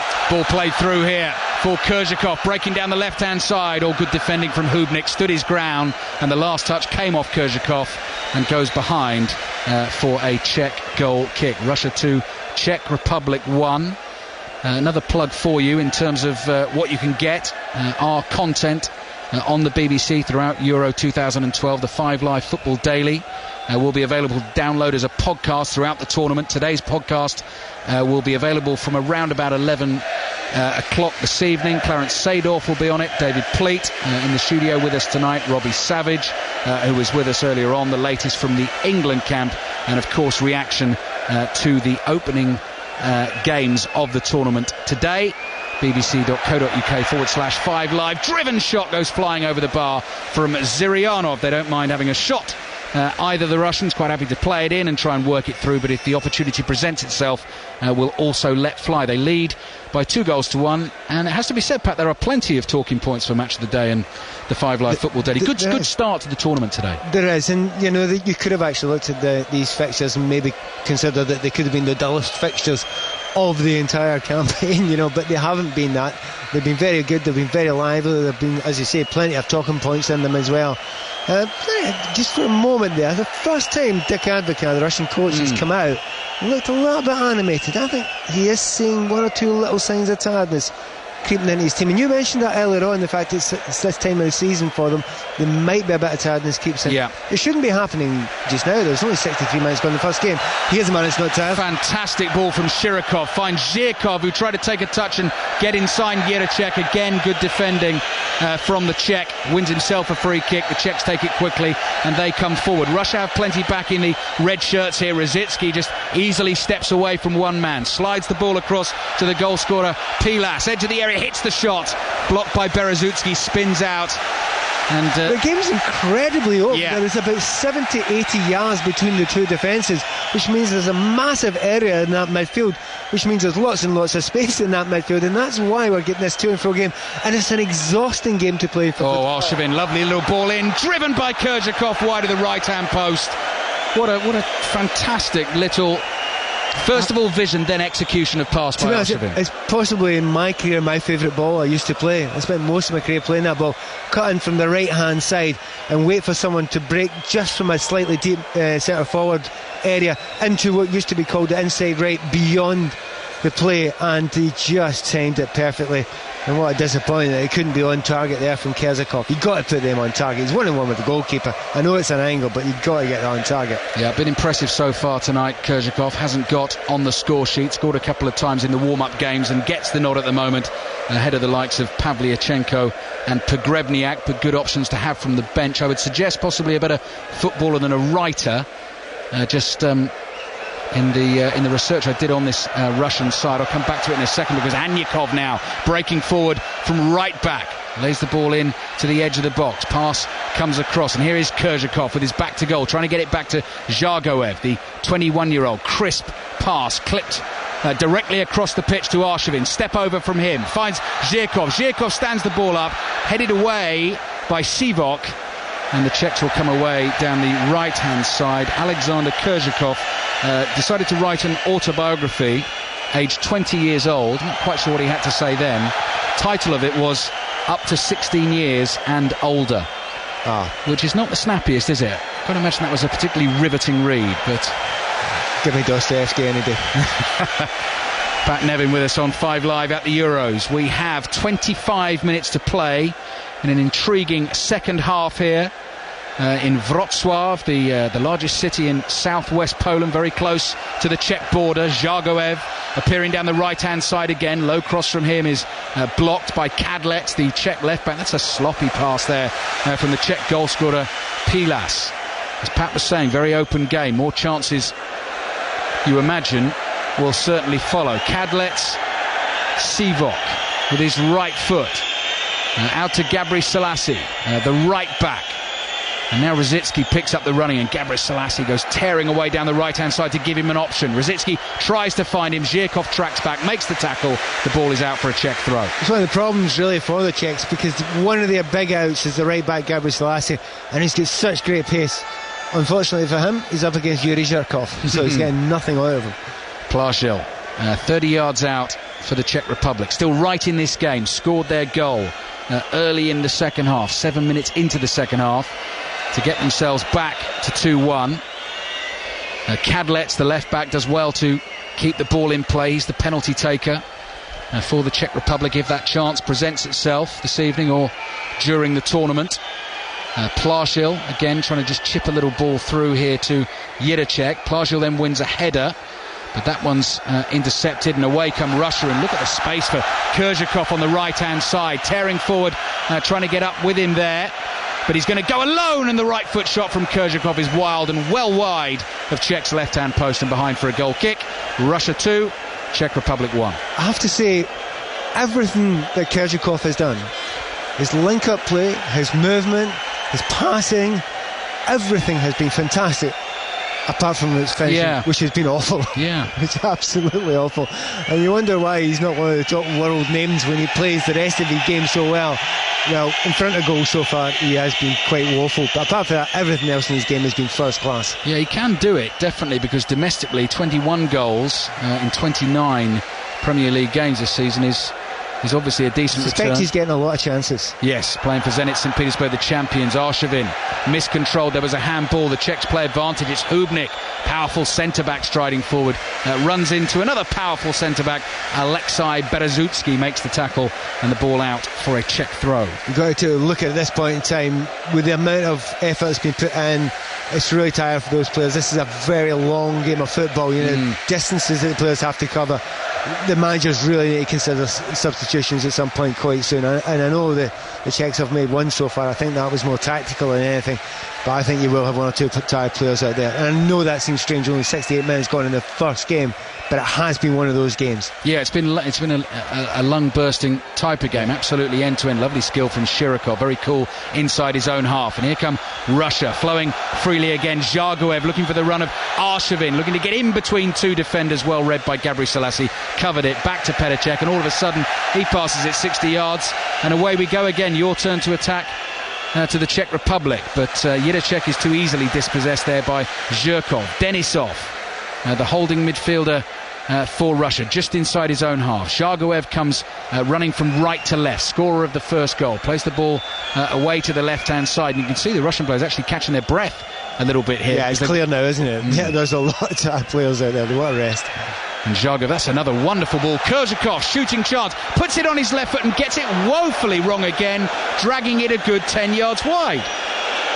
I think we've spotted the weakness, haven't we? Without a doubt. Again, his build-up play to it was superb. Yeah. He dummied inside, he got the ball onto his left-hand side. As you point out, 7 attempts at goal. Yeah. They've not all gone on target. But he is so good at getting himself into the right position.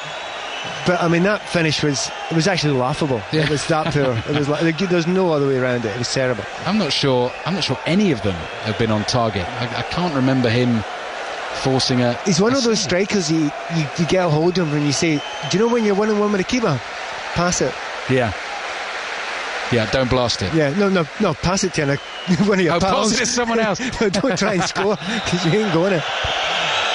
Howard Webb gives a free kick to Russia here, just inside the Czech half. Russia lead the Czech Republic by 2-1. We're into the last 20 minutes of the second game of Euro 2012. Full commentary on all the games from inside the stadiums on BBC Radio 5 Live. Holland against Denmark and Germany against Portugal.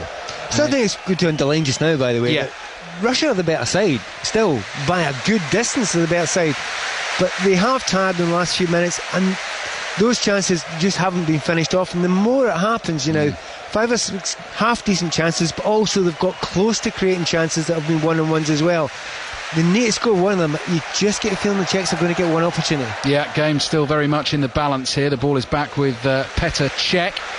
As I said right at the start of the commentary tonight, winning his 91st cap for the Czech Republic, which puts him second on the all-time list, alongside Pavel Nedved and Jan Koller, who is the record goal scorer for the Czech Republic. But they've got a way to go, or Petr Cech has a way to go to try and get that record. Karol Poborský has 118 caps. Poborský and Nedved are both here to support their country this evening. Plagil floating the ball wide. Gabriel Selassie with the right foot volley, very ambitious, slams into the post behind the goal that is pulling the net taut, but my word, he struck that well.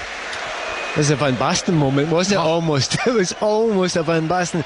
He's in such an angle there, but he let fly. He has leathered it, caught it really well. I would suspect Malafeyev probably had it covered there, but it looked really good. Yeah. And it was Russia, of course, in the former Soviet Union, who were on the end of that Van Basten goal in the final in 1988. Gabriel Selassie's been caught here. Interesting, though. Well, yeah, this afternoon's referee would have pulled out his card there without a shadow of a doubt. It just shows you the difference in it. No one's complaining. Howard Webb doesn't pull out his card. He says to Zhirkov, that's your last chance, get on with it. And isn't it lovely to see that attitude? Yeah, absolutely. There hasn't been a booking, actually, has there? Very open superb. game. Yeah, good point. Kadlet's left-hand side can't control it for the Czech Republic. Got to try and make something happen now. And as you said, Pat, it is time for a change for Russia. And it's a chap our listeners all know well. Former Tottenham Hotspur striker Roman Pavlyuchenko, second on the all-time list for Russia in terms of scoring goals, has 20 to his name. And I think Dick Advocat's decided that Kurzhakov has had enough chances this evening. He's had 7 of them. He hasn't been able to score. He has played superbly well, and it's just a sort of different problem now, Pat, isn't it, for the Czechs to deal with, in terms of Pavlyuchenko will play the same position, but he played differently. Yeah, he played very differently, and Pavlyuchenko's sitting on that bench there thinking, why could I not get one of those chances? You know, there's about 6 or 7 of them there. But you've got to say that the man has just come off, Kurzhakov. He created a lot of them himself as well. Yes. By the fact that his movement is good, by the fact that his link-up play has been fantastic as well. But, you know, Pavlyuchenko's got that as well, and he loves playing alongside Arshavin particularly. Yeah, shouldn't forget Pavlyuchenko was the man 4 years ago for Russia, scored 3 goals in the tournament. It was his form there that persuaded Tottenham to sign him. Never quite happened. Did he not famously score against England a couple of times as well? Pavlyuchenko? Yes. May well have done. I think so. Pat. But decided in February that enough was enough at Tottenham, and made his way to Lokomotiv Moscow. He is on. We're heading towards the half-hour mark in the second half. Russia leading the Czech Republic by 2-1 in Group A. On BBC Radio 5 Live. Don't forget that 5 Live Football Daily available from about 11 o'clock this evening to download as the podcast, which will get you across everything that has happened on the opening day of the tournament today. Rosicky hits a drive. Malafeyev with the save, and the ball spins up and he clutches it very, very gratefully indeed. There were 2 Czech Republic players, Barros one of them, just ready, hungrily moving in to try and snap up the rebound. That's brilliant goalkeeping. Absolutely brilliant goalkeeping, because his reactions to the second save, the ball's bounced at an odd angle, he's rolling away from it, but he's up like a cat. Absolutely fantastic reactions, well done. It's not one of the ones that people usually, show in Match of the Day and say it's an exciting one. Goalkeepers Union, they'll be all standing applauding that one. Good decision by Dick Advocat to go with him, Malafeyev, who is the Zenit goalkeeper ahead of Akinfeyev, who's normally the regular choice, certainly has more caps. Another change for the Czech Republic here, Milan Petrozela. Told you Jaracek would actually run out of gas. Always does. Absolutely spot on, and he comes off with about 15 minutes to play. So Petrozela replaces Jaracek, who gets a high five from his manager Michal Bilek. And the Czech Republic still have work to do here, trailing by 2-1. I would love to have a word with Jaracek, because I watched him in the warm-up, and he was going 100 miles an hour in the warm-up. Do you know what? Just to calm it down the warm-up, you might last 90 minutes. It's pretty simple. Pat Nevin with us on 5 Live tonight. As I was saying, Holland-Denmark, 5 o'clock tomorrow, 7:45 Germany against Portugal. Full commentary on both games on BBC Radio 5 Live, also on BBC One and BBC One HD. And earlier in the day, Danny Baker on from 9 o'clock, 9 till 11, Danny Baker tomorrow morning. Alan Davis with the Armchair Euros from 11 till 12. And 5 Live Sport will start at midday, of course, building up towards the football. But the women's final at the French Open tennis will have full commentary on that as well. Have we got some late drama to come here in Poland this evening? What about the drama and Danny's show tomorrow? Do you think it'll be red sauce, brown sauce, or no sauce at all? We'll see. Can you play that game over here, Pat? There's definitely been red sauce on offer. I'm not sure there's been. I don't think there has been. You'd have to bring it on. No, but there is plenty of good meat on offer in terms of they enjoy their pork. If you're a carnivore here, it works well. Absolutely. And there's one dish which you haven't tried yet, which I've told you about, called, I think it's smalek. And I'll tell you a little bit more about it in a second, but let's see what Russia can do here. Zhagoev had the ball at his feet about 40 yards from goal. Arshavin, lovely little step away from the defender. Then last-ditch challenge from Gabri Selassie takes it away from him. And Rosicky, with calmness, beats one man, but his pass is intercepted. Took a bit of a knock, Rosicky. Remember, coming into this tournament with a calf injury, and he's just moving rather gingerly, which will be a worry for the Czech Republic, of course, with 2 more games to come. Shirokov down the line for Arshavin. Is something brewing here for Russia. Zhirkov into the area, slams the shot into the legs of the defender, and the ball spins behind for a corner. Yuri Zhirkov has never scored for Russia, by the way. Yeah, and a fantastic run there, and he's understanding. If he makes a run at pace, he knows that the ball will land at his feet from Andrei Arshavin. Do you know what? Just a moment ago, Andrei Arshavin played a loose pass. It was the wrong decision. I make the point that he made the wrong decision to pass because that's the first wrong decision pass that he's made in this game. He has made the right decision every single time. 13 minutes to play. Russia lead the Czech Republic by 2-1. Corner into the near post is headed away by Hubnik, and it'll be another corner for Russia. And Denisov is alert there and goes short for Arshavin. Has the ball by the byline. Back to Arshavin. Pushes the cross in towards the back post, headed away by Kadlec. Pavlyuchenko's first touch, brings it down well actually, turns away, fancies the shot, hits a left foot drive that would have been on target. It was blocked by the edge of the area. Russia pick up the loose ball again, leading the Czech Republic by 2-1. Zhagoev enjoyed his performances as well this evening. Looking forward to seeing more of him in this tournament. Shirokov just delayed the pass. Pavlyuchenko, Zhagoev again, right foot shot, it's the winner, second goal of the night. What a player he's going to be, and what a start to the tournament for him and Russia. Russia 3, the Czech Republic 1. They were just getting better and better for about a 5-minute period there. Again, it was Arshavin who was pulling the strings, but before that, when it came to Zhagoev, we talked about him before the game. You know, he's actually been in and out of the game. There's been parts of the game where we haven't seen him for 10 or 15 minutes. But when he's been given space, he's been absolutely superb. And his finishing's been brilliant in this game so far. Just one little touch. He's still 17, 18 yards out. He's got Peter Cech coming out towards him. The pace on that was absolutely superb. 3-1, and that's a much, much fairer result now. Do you think Dick Advocat turns around to Alexander Kurzhakov and says, there you go, that's how you do it? Yeah, some people, we can't have everything, but there has been so much to enjoy. And it's fun enough, just for a little while, Arshavin started playing again, you know, making the right decisions, getting on the ball a little bit. And what it did is it pushed the Czechs further and further back, and that's what started to make the space again. They have been brilliant at using space. I can't say so much about it. We will have the discussion later, no doubt. Has it been the Czech Republic being very poor or not? But, you know, you've got to beat what's in front of you, and so far I think there have been very, very good things to watch, and it's because of the pleasure to watch, because there's so much skill involved. It's going to be a Russian party, you think, in Wrocław tonight, unless the Czech Republic can do something pretty dramatic here in the last 9 minutes of the game. Russia leading the Czech Republic by 3-1. Rosicky, clever little curling pass in towards the far post. Offside flag is up. Could mean a sleepless night for us, Pat, at the Hotel Bugatti, because last night my burly Russian friends, I wouldn't say had a party, but the walls are pretty thin, and we're definitely having a drink together until the early hours. Tonight, goodness knows, it's an absolute stick-on if this result stays that way. And seeing as I've got a very early flight tomorrow morning back up to Warsaw. Yeah. By the way, just going back to Danny Baker's show tomorrow, and red sauce, brown sauce, no sauce at all, Kevin Kilban, who is our summariser at the Republic of Ireland games, at Euro 2012 on BBC Radio 5 Live, is on the show tomorrow, and he will be asked he would the immortal SSG question. Oh, excellent. Exactly. Have you been asked? I've been very early on. Go on, and your answer was? Oh, it was definitely a red sauce, chap. Red sauce, okay.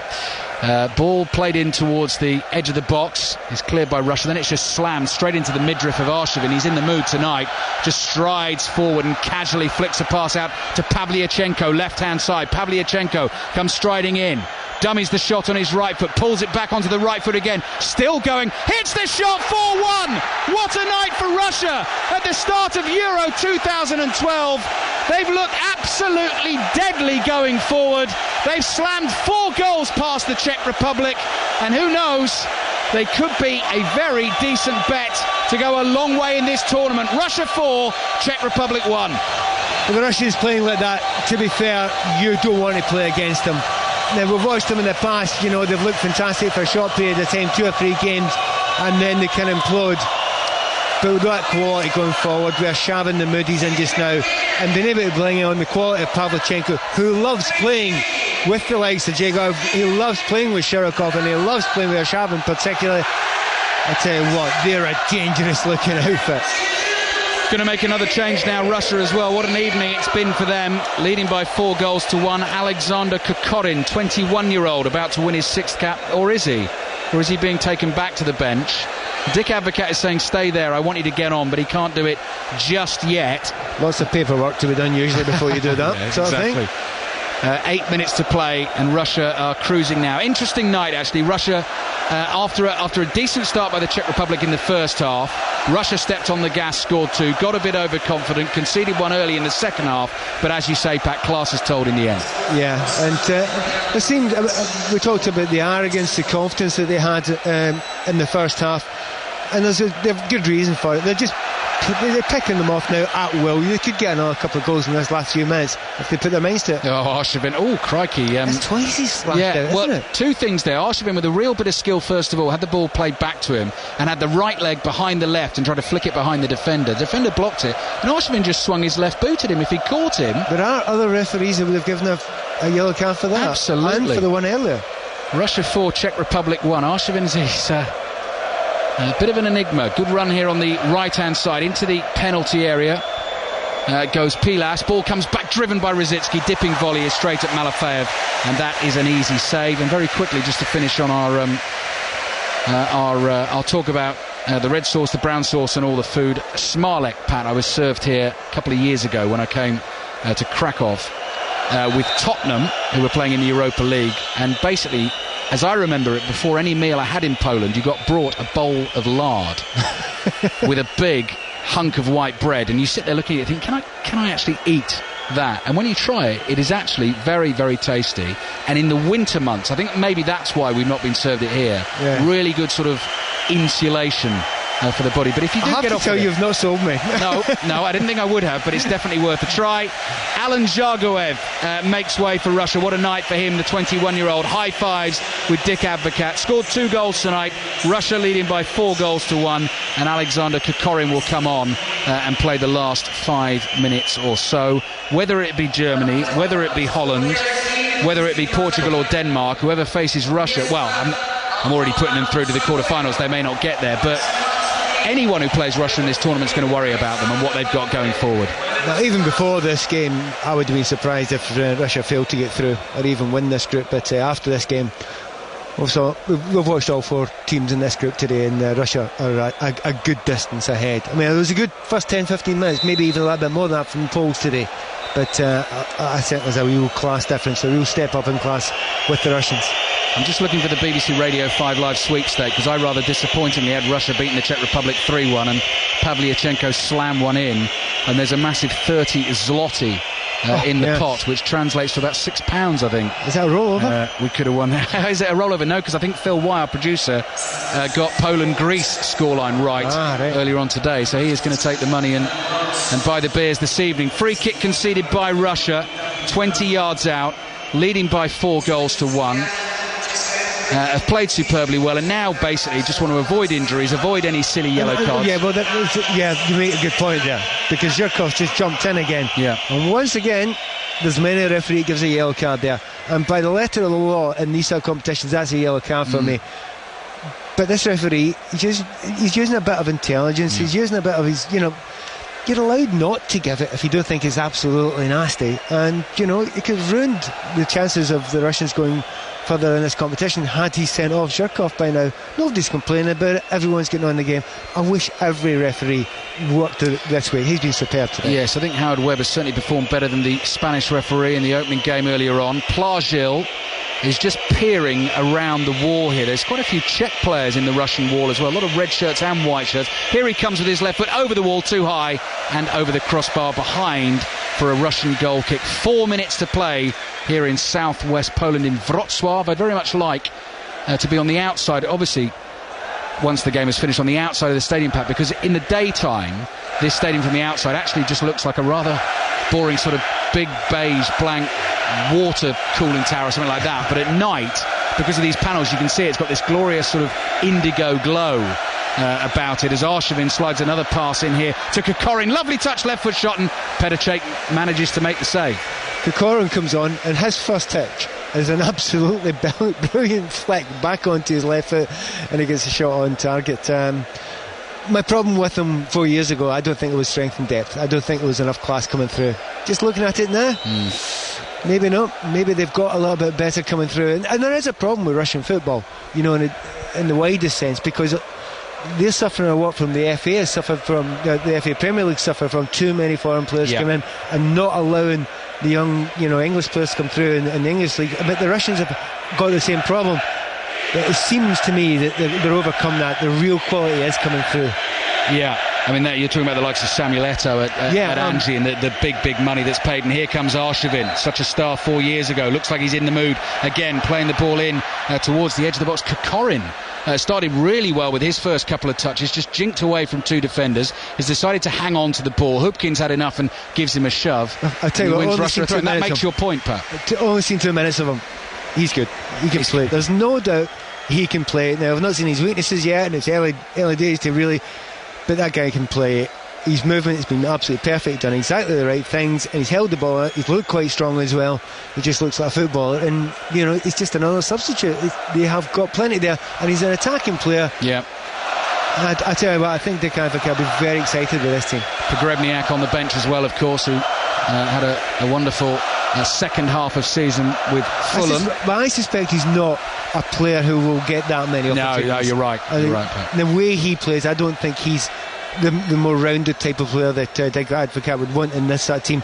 Maybe if you're struggling near the end of the game and you've got to lump it in there a little bit, you would be tempted by that one, but it doesn't look to me to be in the quality of most of the rest of the players on that field for Russia just now. Kokorin has come on again and once again has just moved into space, taken a wonderful touch away from the defender and found a pass, and Russia keep possession. They lead by 4-1. Very noticeable here, and it's something taken from the Spanish game, and it's something that the British game was not very good for many years. They do not mind playing a ball into you if you've got a player on you. And that's a big difference. And the Russians have got 5 or 6 players that want to do that. Pilas, goal scorer for the Czechs, floats a cross in. No one there, drifts out for a throw-in on the right-hand side, heading towards full time. We're into the 90th minute of the game. Just remind you once more, match of the day tonight, 11:30 BBC One, with all the action from today, and what an opening day it's been. Poland 1, Greece 1, both teams ending with 10 men. Some highly controversial refereeing decisions, saved penalty, plenty of chances in the game. And here Russia 4, Czech Republic 1, and some fantastic football to come tomorrow as well. 2 more commentaries on 5 Live. Holland-Denmark kicks off at 5 o'clock, and Germany-Portugal 7:45. Gabri Selassie, the Czech right back, drills a shot in low. It's blocked. Arshavin takes his time, just rolls a pass into Denisov. Pavlyuchenko can't hold it up. Do you know, I have to say, I'm going to keep an eye on this just now. There's a lot of whistles there when Gabri Selassie get the ball. We are aware of this. It hasn't happened before, but there was a lot of concerted whistling there. Yeah. I couldn't see any reason for that. OK, we will keep an eye on that. The reason Pat makes that point is Theodore Gabri Selassie is the only black player on the pitch, first black player actually ever to represent the Czech Republic. I know he's had a few problems with racism in his homeland, as it were, in terms of playing in the domestic it hasn't happened in the game so far. No. And it was very loud there for that moment. Yeah. A lot of whistling, a lot of booing. Yeah. And we also know the story of the Dutch, don't we? At their training session, where they felt they were subjected to a few calls, which they haven't made an official complaint about, but it is one of the sort of burning issues of this tournament. But hopefully tonight is going to be remembered for some sparkling play and some wonderful finishing. And by the way, now it's just a wee bit embarrassing. Yeah, it's cheap ball. Yeah. The Russians are just enjoying playing the ball out. They're playing the time down. The Czech team do not want to be here. I mean, they've been outclassed, and now they kind of get a kick of the ball. And again, I'm looking around at the Russians, because the first thing you start to do, and I know it sounds a negative thing to say, but where are the weaknesses? That's the first thing you say. If they're going to go further in the tournament, where are the weaknesses? Well, I don't think they've been tested enough at the back, so that's tough to see. Are they a fit enough team? Well, certainly the core of the team looks fit enough and strong enough to me. But defensively, we shall see. Another flare has been lit. This one's not on the pitch, it's in the stands, low down, just behind the goal, away to our left-hand side. Russian fans are celebrating. Fairly sobering evening for the Czech Republic. Russia lead by 4-1. Arshavin goes down in a heap. No free kick given, so here comes the Czech goalscorer again, Pilas, who's going to try and go outside Ignashevich, who just about holds him up. Now the ball is played into Pilas again. comes back here. Plaja with the left foot drive, dragged it slightly. Good strength from Arshavin to hold off Hubnik, and then a wonderful touch as well to skip away from Hupschman. Are we going to get a sort of grandstand finish to the game? No, we're not. He's eventually been tackled by Gabri Selassie, who's been absolutely body checked by Shirokov. Play continues. Here comes Pilas again. Little ball played in. Offside won't count. The ball is in the back of the net. But the goal from Petrozela will not stand. And I think once the ball is launched skyward again, we're going to get the full-time whistle, and Howard Webb is putting the whistle to his lips, and indeed we do.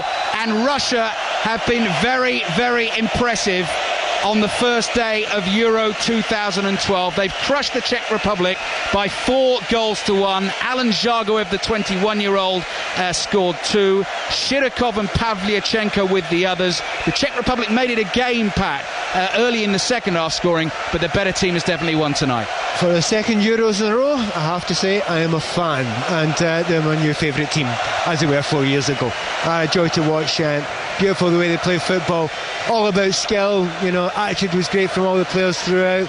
A wee bit disappointed with the Czech Republic, although I do suspect that is the weakest that Czech Republic I've seen in a long time.